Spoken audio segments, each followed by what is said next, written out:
Hello and welcome to the worst beard you've ever seen. It's ginger and wispy, because that's how my beard works. Hey, I'm in sunny San Francisco. It's 11:30 in the morning. The Champions League final is starting in 15 minutes, because America.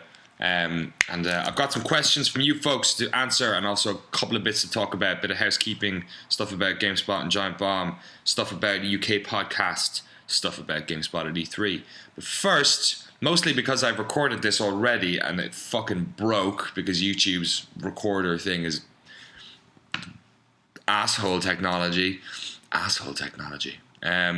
going to go with the questions first just to save my mind from sanity so I don't repeat myself over and over again. If you got any questions, you can always tweet me or ask on my Tumblr, DannyO'Dwyer.tumblr or something. I don't know. Just type Danny O'Dwyer, one word, into the fucking internet and I just pop up because there's no... Who else would name their child? Danny O'Dwyer. Anonymous asks you, oh shit, the hacking group. Do you ever get recognized when you go out? In my mind, you're a video game celebrity. I know the feeling when I think about people like all my heroes, games journalist heroes, most of which I'm completely surrounded by at the moment in the San Francisco office, which is fucking trippy. I think the same way. But no, I've been recognized. I think once I went to the Tesco around the corner from work and some dude who watched Bluffer's Guide, it was called back then. This was ages ago. This was like a year and a bit ago. Spotted me and we had a quick chat. And I guess when you're at like MCM Expo or E3 or stuff, that kind of happens there. But no, you know, gaming is a real, like, we're enthusiast press, so we don't spread out into the wider world. It's not like we work for a magazine or a site or a publication that's got reach outside of this small little bubble. So no, it doesn't happen that often. I imagine if you worked on television, I'd say even if you worked in like a sort of non like secondary television programming, like on smaller channels and stuff, I'd say then even you get recognized quite a lot.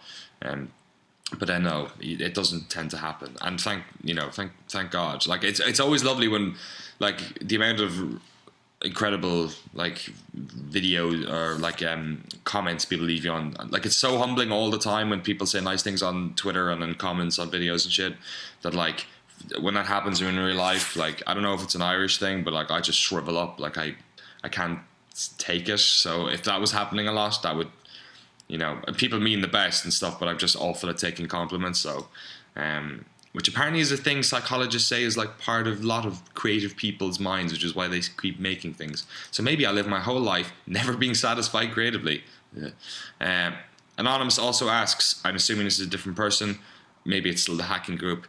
Hey Danny, loved your app for a couple of years now, blah, blah, blah, blah. This is all very nice and complimentary, so I'm not going to read it out. I was wondering if you could maybe recommend any interesting books on the history of video games or any on that theme in general. Once again, thanks for your work. Keep doing what you're doing.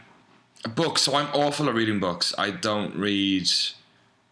I've like a really low attention span, so I find it very difficult to read books, like tedious. But what I will say is my mate Dennis back home gave me a book which I actually saw Maxwell McGee had on his desk yesterday, called Masters of Doom, which is a biography or like a history of the heyday of id Software. So it was everything from basically all about Carmack and Romero, all the crazy shit about like Romero was putting his Ferrari up for auction or in with the bet, and like the development of all those games and how they were basically like the first video game rock stars. Masters of Doom is a great book. I've also got, it's not really a book, it's more of a compendium, I guess, but Half-Life 2's the Half-Life Raising the Bar book. It's like a hardback. It's basically the history of Half-Life 1, Half-Life 2, and Counter-Strike Source. And I think they might have 1 or 2 pages on Team Fortress 2, but even when that book came out, they hadn't done the cel-shaded version.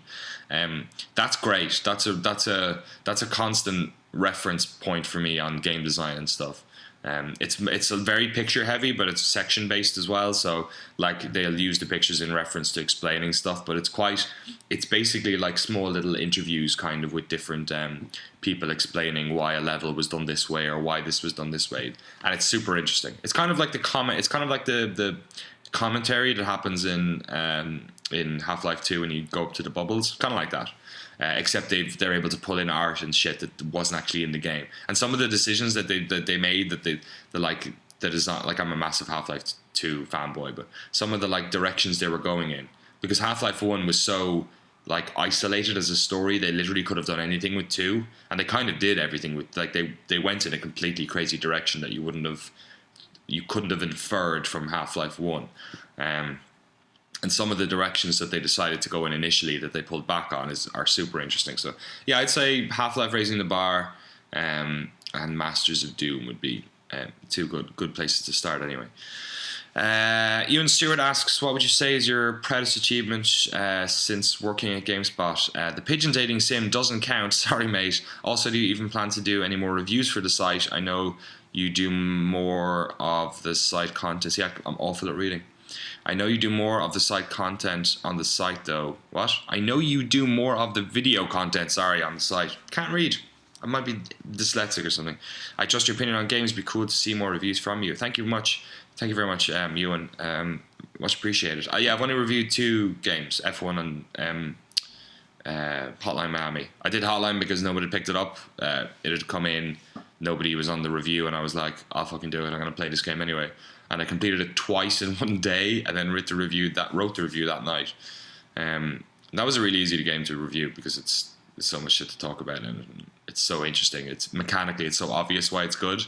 And F1 I did because at the time, Joe Barron, who reviews most of our Formula 1 games and a lot of our racing games sometimes, was currently working in development, so he couldn't write about games as well. So I picked up the ball on that because I'm the only other person in the office, or I'm the only person in the office who watches Formula 1. And I actually only watch Formula 1 because Joseph Barron, that guy, he's written the previous 2 Formula 1 reviews, I think, and he's done a couple of features on the site recently. We worked on an independent site that I started up called Citizen Game, and he got me into F1, and he actually got me back into the sport because I didn't watch it for years. So it was cool to do it that one year. I'm not sure if I'm even doing F1 this year. I'm not even sure what the story is with F1. They haven't announced anything yet. But in terms of the review stuff, yeah, I don't know. I'm pretty busy. We have a reviews team for that, a dedicated team. It's all about resources and where you put them, like to try and get the most content up on the site. Like, I'm already awful about getting Escape from Main Stupids up regularly. In fact, I have to talk about that because there's going to be a big change to Escape soon. Yeah, if you were to throw reviews in there as well, I'm sure I'll do more at some stage. I'll pick up the slack somewhere, but it's not a massive focus for me. Yeah, I don't know. I don't know what to tell you. And my proudest achievement, I don't know. That depression video was pretty like close to my heart, and it happened pretty soon. So maybe I think I really like that because it came out of the community. I think my favorite thing about that is it wasn't some sort of grand idea. Like I don't think I could have done it otherwise. I don't think if I had the excuse of people were asking for this to be talked about, I would have done it because I'm very sensitive to people. I'm very sensitive for games journalists for picking up batons and like for grandstanding or for trying to make themselves look like some sort of fucking, saints. Like, it's stupid. Like, you should be able to talk about anything, but for some reason, like, I wouldn't want to talk about that without having the excuse of people saying talk about that, because then I'll feel like people maybe think I'm grandstanding or something. I think that's probably my fault. I need to get that out of my head. So it was lovely that like that whole came around through people asking for it. I thought that was really awesome. So I think maybe the depression video. I'm really partial. The Half-Life 2 Escape from Main Stupid I did it's actually the highest. I think it's got like 200,000 views or something, which is awesome on YouTube. So probably got 250,000 in total or so. That's my most. In terms of content, that like I feel like some of the escapes are hot and cold. Like I kind of phoned in the latest one because I was so busy. I had to like burn through the Fallout one. The Half-Life 2 one, I think I spent like a week writing like in my spare time just to fucking nail it, because I love that game, and mechanically I love everything about it. I think that's probably up there. And then also lastly, the year in the life of a gamer videos, which I made in my like the week before we broke for the new year, and I just thought, wouldn't it be awesome if we made a really dumb montage of every game that came out, like every game, 90 games. Oh, and also like I'll shoot GoPro footage of me walking around London, so we can say it's like a guy's life, and then it went up on the site and fucking was everywhere on the internet, which is awesome. I'm really proud of that, because that idea just came out of nowhere and it actually worked. John Davison, who was in charge of the site back then, was really awesome about sticking it on the homepage and pimping it and shit, and that was cool. So yeah, there's so many things that come to mind, because it's like I used to work in web design, and I'd work on something for 2 months and I'd put it up and that would be it, and I'd feel personal satisfaction and that would be enough. I've always been happy in just creating something and putting it up. But then a weird thing happens in Games Press where you put it up, especially when you work for a site as big as GameSpot, suddenly thousands of people start commenting on it. And I genuinely do read every comment, because one, I want to know what people think of the content, and two, I want to know if there are glaring errors that I keep making that I need to rectify, because we do a pretty good peer review process in the UK. We all look at each other's work and we're all pretty honest, and I think it's one of the best things about our system. We're lucky that like myself, Johnny Seb and Cameron are pretty open about all that sort of stuff, and Johnny can say, I don't think this joke is funny, what do you think? And I can say, yeah, it's not funny and it'll be fine, or yeah, it's hilarious, you've just been listening to it for too long because you've been editing it, keep it in. And he'll do the same, and Cameron will criticize stuff that I've done, and it's great. And Chris Beaumont, our boss over there, set that up, did a really good job of instilling that in us pretty early. But still, sometimes stuff gets through, and I need commenters both on the site, and you tend to get more raw comments on YouTube because people aren't associated their username with the site, so they're a little bit more, maybe honest. I wouldn't say honest, maybe a little bit less inclined to love the stuff by default anyway, because they're members. But then you end up getting like all that positive feedback from people again, which is crazy and really humbling. And you know, it can be something as stupid as a montage of it, the Xbox One, or it can be something really important like the Games vs. Depression stuff. And then you've got people saying super nice things to you. And I remember I've talked to game developers about it, and it happens to them like when they release a game and they're not really sure how to deal with positive feedback as much as negative feedback. And the difference between what I used to have in web when it was like every 2 months and I had the satisfaction feeling, and the difference between those guys when they get all that positive feedback when it's after 2 years of work, is that we put up videos every fucking week. So every week you get that weird roller coaster of emotion, and it's really addictive. And I think that's why people stay in Games Press, despite the fact that it's a 24-hour, 365-day of the year job. Like your weekends are for if you've managed to actually finish everything. Like, but you're constantly thinking about stuff. And it's really tiring, and it's quite a demanding job, and the pay isn't, it's not the same as if I don't know, if I worked in web development, I'd probably be a senior designer by now, and maybe that might, just long term, there's a different kind of an employment structure in Games Press. So I think that's why people we fall in love with this industry, or this type of work, because it's a constant creating, putting yourself out there. It's like the most perfect artistic like feedback loop. It's great. So yeah, I think I went a bit off topic there. Nathan Fear asks, what's your biggest gripe with this generation of gaming? Perhaps it's the overloaded quantity of rip-off DLC, or maybe the gaming market being oversaturated with action games. I love that genre. Or the attention being too fixated on making games easier or more casual, or maybe something else entirely. And Nathan did ask this before all the Xbox One shit came out. I don't really have a gripe with this generation of gaming. I think the explosion of the indie market has really offset a lot of the terrible shit that's happened to like the mid-tier gaming stuff. I have, just to address the stuff you said, I have absolutely no problem with more casual games and easy games. I think it's great. I think games need to open up. I think we're a cultural force that is no longer owned by us, the gamers. I think it's a great opportunity to get more people in, and games being mechanically simple doesn't mean they have to be stupid. Look at Journey. Journey was at the most reductive level. It is a dumb 3D platformer, but it's capable of doing lots. The Walking Dead, the same kind of thing. So I don't have any problem with games being necessarily casual or easy. And I don't have a problem with Facebook games unless they're exploiting people and stuff like that. I don't write off individual genres. I think for us to do that, especially for like people who play games and have seen all the different possibilities of what games can be, to write off genres wholesale because they don't fall into our opinion or our mindset of what that is fucking dumb. So like I have no problem with that. I don't really have a problem. There's not too many shooters anymore. I think the shooter stuff has been trimmed down. I don't really have a problem with Call of Duty. I think they're dumb, and I think the Call of Duty guys shouldn't stand on a stage and say they're going to make evocative, story-based, passionate games and then show a trailer where there's a fucking helicopter crash underwater. I think that's fucking stupid. And those games are what they are, and I think they should just stop pretending like they're any way important, like they've anything to do with the military, like they've any evocation of what it is to be, Western or American, or that it's has anything to do with like foreign policy. I just feel like they should just be shooters and shut the fuck up, basically. I hate the grandstanding that they attempt to do.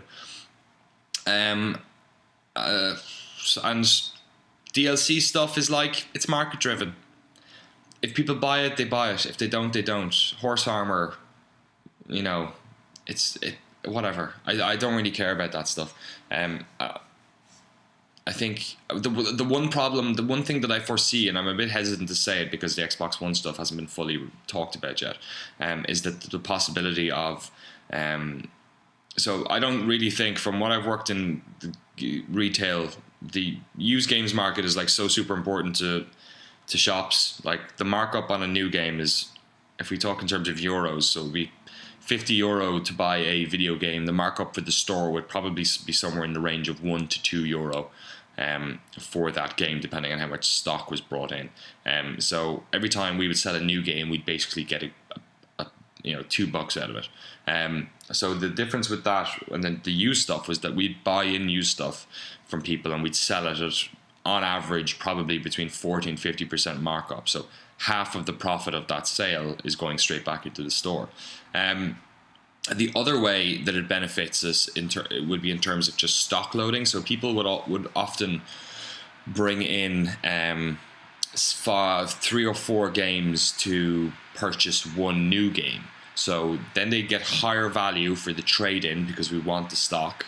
And because what we're giving them back in return is something that we didn't really get a markup off of anyway. So they'd trade in 4 games, we'd give them another game, and then we'd have all that stock, and then we'd sell that. And it filled up the shelves as well, which is a big issue with game stores when that's why the used game sections are getting so big, because they're more profitable, and also because there are less games that people want to buy continually. That's why like a lot of stores take up more space now with console stuff and with specific, I forget the terms for all this graphic stuff. I used to know all this, but it's not as dense as it was. We're not looking at 4 games deep anymore. So it's going to be weird when the Xbox One starts doing all this. So they've said that the fee stuff will basically mean that they'll have to pay publishers every time they sell a secondhand game. I think it was on Kotaku I saw this. Maybe it was Polygon. And I think that's going to kill them, because it basically means that the markup will be somewhere in the range of 5% of the game's total cost or total value. And I know just from looking at the books when I used to work in GameStop, and to a lesser extent in HMV, because they kind of had they had the games and DVD stuff, so it wasn't so much of a deal breaker. That's just going to fucking sink people. It's not going to work. CEX's entire model, at least in the UK, where it's so much based off games hardware software, is fucked.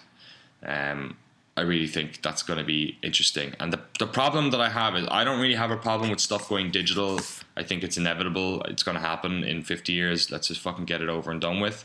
The problem I have is with closed markets. And if Microsoft is in charge of pricing this shit, then we're going to be in the same situation we are right now. Whereas if you go onto Xbox on-demand marketplace and try and download like Gears of War 2, it's probably going to cost you $40, which is fucking stupid. And if you go down to the shop, it's probably you probably pick it up secondhand for 7 or 8, you know. So that's the problem that I have is ultimately in a closed system the user loses.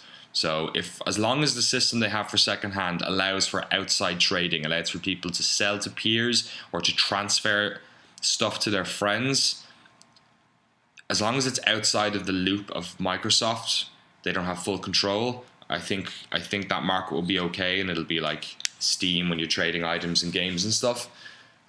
Where the free market, and I'm not fucking libertarian or anything, but like in terms of this relatively small system, I think it works. I really don't want to be in a situation where Microsoft are in charge of that, because they'll overcharge everyone immediately, and then also they will not be, you know, they don't take prices down for old games. You know, they never have they don't seem to have the will or the manpower or whatever to ever change the stuff on those stores. And then especially when you're talking about different territories, it's like if they change something on a store, then they have to, like, it's different over here in North America. You change it on one store, it's done for, you know, 350 million people. You do it in Europe, you've got the same amount of people, but they're living in like 40 different countries, and it's even with the Euro stuff, like they don't charge the same amount in every territory, and there's different laws and different stuff. So I don't really trust Microsoft to be in charge of all that shit. So Nathan, if I was to say my biggest gripe with this generation is that it's fucking gone on too long, and it looks like we're finishing now. I'm gonna see if there's any questions on Twitter. It's weird being on Twitter over here because I'm very aware that most of the people who follow me are in the UK and Ireland, because whenever I'm tweeting dumb shit at nighttime now and I'm drunk, you're all asleep. And then the Americans don't tend to use Twitter as much in the daytime either. It's crazy. Patrick Klepek is playing Call of Juarez Gunslinger, which I also want to play because Mark's review was pretty sick. Okay, I got a couple of little bits of housekeeping. First, I want to talk about the GameSpot UK podcast real quick. I went on the podcast page. I hadn't been on there in a little while because I've been over here in the States, and I was I saw basically that there was a kind of people were angry or saddened that we had stopped doing the GameSpot UK podcast. Guy was also in there talking about his new podcast, which you can check out. I think it's the Guy Cocker Gaming Podcast is what it's called at the moment on iTunes. He's coming up with a name. I hope it's better than Escape from Main Stupid. He didn't come up with that, just in case that sounded like a jab at Guy. No. But there was a couple of things in the comments that I wanted to address. I tried to get in there and explain it myself, but basically, so the writing was on the wall for the GameSpot UK podcast, I would say, for years. I think we've tried in recent months, Mark has, to reinvigorate it by bringing it on video, and I think that worked in terms of it got more people interested in it. But it was still a podcast that... Podcasts are notoriously hard to make popular, or, you know, if we're talking about the realities of games journalism, monetize and make it worth your while. But they're always worth doing if you've got a decent crowd of people. That podcast didn't have a decent crowd of people. I think it's somewhere near the 800, 700 mark, which isn't good enough for when you consider it's going up on a homepage of a site that gets that many impressions every hour, probably in the UK alone. So it was underperforming in relation to everything. It took 4 people 2 hours to record, and then took Mark extra time to edit it. And Mark is already super busy with reviews and features all the time. He's the only editor in the UK now that Jane is gone, or since Jane is gone. We have Martin Gaston doing news, but he doesn't do any reviews and stuff, and he does features, but they tend not to overlap with Mark's. So Mark is a workhorse and really busy, and the rest of us have other stuff to do as well. And that podcast has been running for years and never really took off, or at least if it did, it tapered or something. But it made complete sense. Like it was a really easy decision for us to make, based on resources and the amount of people who were enjoying it. Like we like creating content that strikes on nerves, that hits the zeitgeist in gaming culture, that gets people talking. it's not a case of we need to hit this many advertising numbers, especially with the podcast, because there was no opportunity to monetize it anyway. But if it was getting like, if we were in a situation like the Bombcast where there's like, God knows, hundreds of thousands of people listening to it, then it's totally worth doing. It's a great experience. You've got people emailing in, I'm sure, and like all that shit going on. We get emails in, lovely emails but it was always from the same people, and that you can't, like, as much as we appreciated those emails, there's like 1 or 2 or 3 emails a week. You know that there's not enough interest around it. So it was definitely the right thing to do. And I apologize that people don't have like a piece of content that they can listen to in their car that is done by us specifically. But we have the GameSpot Gameplay podcast. Guy has his podcast as well. There are no shortage of podcasts on the internet. Yeah, apologies. But I just wanted to address the issue that this was some sort of fucking decision that was made by some person in a suit, or, you know, that we stopped doing this because we're money hungry, hit hungry bastards. It's not that. It's just that we like creating content that actually excites people, and when you spend all that time on something that doesn't, it's time to, you know, writing was on the wall. We needed to just free up that time, and we did. Also, people in suits don't get involved in that shit, and if they were, they wouldn't be getting involved in some thing that took, you know, there was a couple of hundred people were listening to. It's not how any of that shit works. And also they don't. It was literally just, I remember the meeting, it was about 2 months ago where we decided to stop doing it. Used Games talked about that. GameSpot. Okay, I'm going to briefly talk about GameSpot at E3. We've got the usual setup. It's going to be crazy this year though. We've got 2 stages, but unlike last year where the second stage was kind of like the Chinwag podcast stage, back on podcast, killing podcasts left, right and center here. We've got a second stage, which is kind of like the first stage, except we're going to have games on for longer. And Chris is going to be hosting the main stage, and I'm going to be hosting stage 2. And we've got all our UK team are managing stage 2. We've got some pretty awesome stuff on that. The lineup for stage 1 on the first 2 days is fucking mental. I can't talk about any of it. It's some stuff that hasn't been announced, and some stuff that I'm sure people aren't wanting to talk about. But the first day, the first 4 or 5 hours is literally just like massive title. Like, I'm kind of pissed I'm going to be on stage 2, not at home watching like I usually am. That sounds really cheesy, but genuinely it's going to be fucking great. And I'm really looking forward to watching all that shit later. I'm hoping we pull some of those guys onto stage 2 and ask them really horrible questions. So that's that. We've also got a TV show going up on I think it's the Saturday before. Check your local listings in the US on CBS and CW networks, which is a E3 documentary basically about all the games companies in the run up to it. And that's going to be on television. It'll be half an hour show. And like I said, you can check your local listings and find that. I think it's on the Saturday. It's on the 9th or the 8th, maybe the Friday. I don't know. Yeah, and the Giant Bomb guys have their own thing going on, and they haven't talked about it yet, so I'm not going to talk about it, but it's fucking... I've watched every Whiskey and every Giant Bomb E3 stage show. I was fortunate enough to sit in on last year's one of the nights. What they have planned is... I laughed so hard when Vinny explained... No, actually it was Ryan explained to me what it was, and it's going to be fucking hilarious. So look out for that. I can't wait for them to start talking about it. Yeah, that's basically the E3 stuff at the moment. We're kind of ramping up to it at the moment. The guys are super busy with the TV show. We're kind of putting together features. And it's been great. I've been in the GameSpot US office now. I'm kind of halfway through my stay. I've been here 2 weeks. I'm here another 2 weeks, I guess. We're going off to E3 the week after next. So yeah, I'm not even halfway, I guess. And yeah, it's been crazy. It's been amazing, like just being around all of your professional heroes and stuff, and collaborating with them and chatting with them and shooting the shit. And it's always awesome when you have people who you respect professionally, who you look forward to working with and collaborating with. And then they end up being like super nice guys. Like there's no one on either the GameSpot or Giant Bomb side that hasn't been incredibly open and warming and just nice on a one-to-one basis, which is awesome. But it's just people don't have to be. It's a big company. There's a lot of people all talking to each other. And people come over and chat and stay out after work and go out for beers and hang out at lunch and stuff like that. And it's awesome. It's a really cool. I've been wanting to come over here for a long time, so it's to come over and then for that to be the experience is really quite incredible.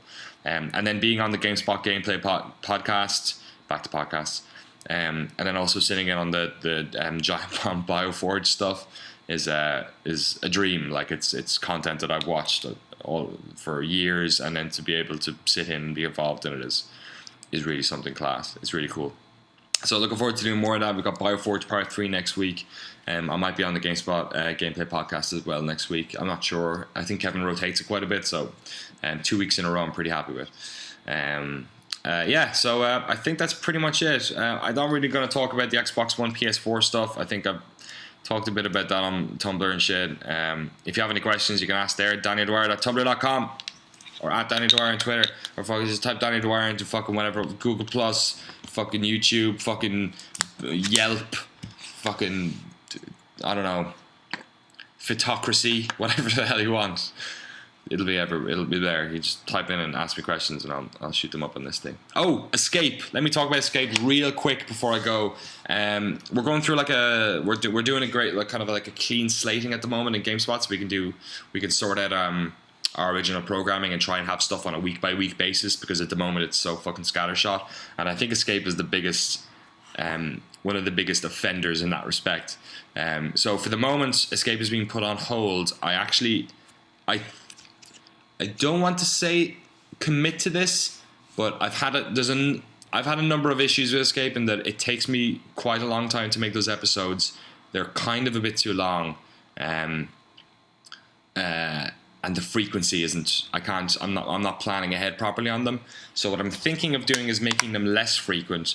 But I actually have a completely new show, which is kind of in the same vein, except it's not just talking about the histories of games. It's going to be talking about stuff that's a bit more current. It's kind of essentially like a mix between what Escape is and what, say, Sessler's Soapbox used to be. So Sessler's Something on Revision 3. Kind of like that. Or, I guess, the Gymquisition, but I won't be standing on a fucking podium and wearing gloves. So it's something like that, except hopefully not pontificating like Mr. Sterling, more towards like the Sessler talking about conversations and getting people involved in it, and doing that every week. So that's what I'm planning at the moment, is to start that up. But there are a couple of escapes that will be done in the future once all E3 is finished and Comic-Con, and then I get married. So I've got a pretty busy summer coming up.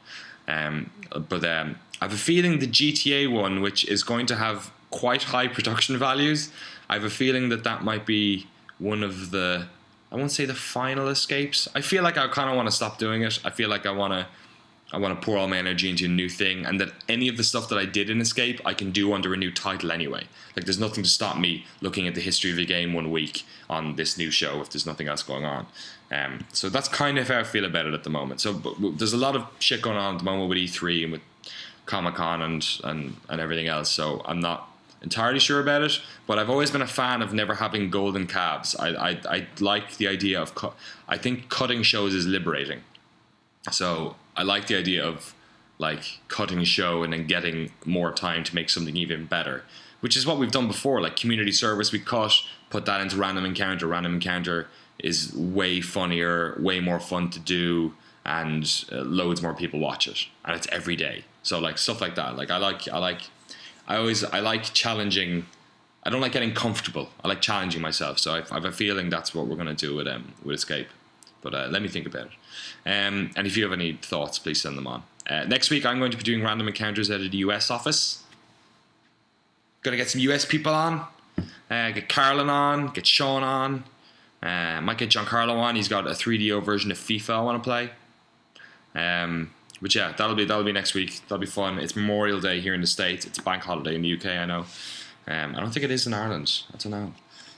So on Tuesday we will start that back. So if you have any suggestions for a random encounter,